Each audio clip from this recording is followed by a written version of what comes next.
આજે હું તમને શીખવીશ કે કુર્તીમાં બેક સાઈડમાં જે આપણે ટક્સ લઈએ એ ટક્સ કઈ સાઇઝમાં અને એક્ઝેક્ટ ક્યાં લેવાનું હોય અને કોના માટે લેવાનું હોય.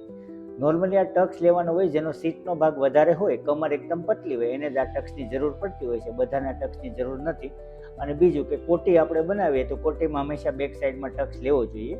તો અત્યારે હું તમને કોટીમાં એક ટક્સ લઈને બતાવીશ એક્ઝેક્ટ ક્યાં અને કેટલો લેવાનો હોય.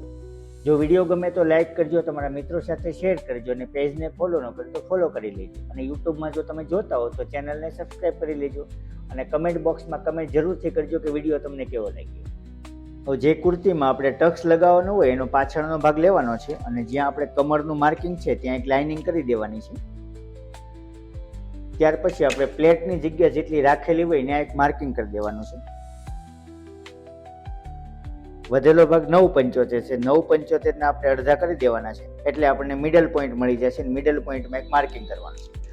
જ્યાં મિડલ પોઈન્ટનું માર્કિંગ કર્યું ત્યાંથી આપણે ઉપર 4 ઇંચ માપ લેવાનું છે અને 4 ઇંચ એની નીચેની સાઈડ માપ લેવાનું છે.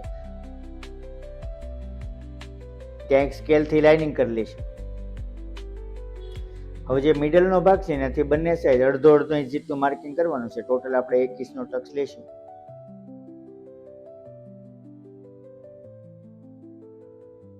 હવે માર્કિંગ થઈ ગયું એવું જ આપણે સામેની સાઈડ પણ માર્કિંગ કરી લેવાનું છે. એક સાઈડ આપણે જેવું ટક્સનું માર્કિંગ કરેલું એવું જ મેં બીજી સાઈડ માર્કિંગ કરી લીધું છે. હવે આપણે વચ્ચે એક સિલાઈ મારી લઈશું ને પછી આપણે અહીંયા ટક્સ લગાવી દઈશું.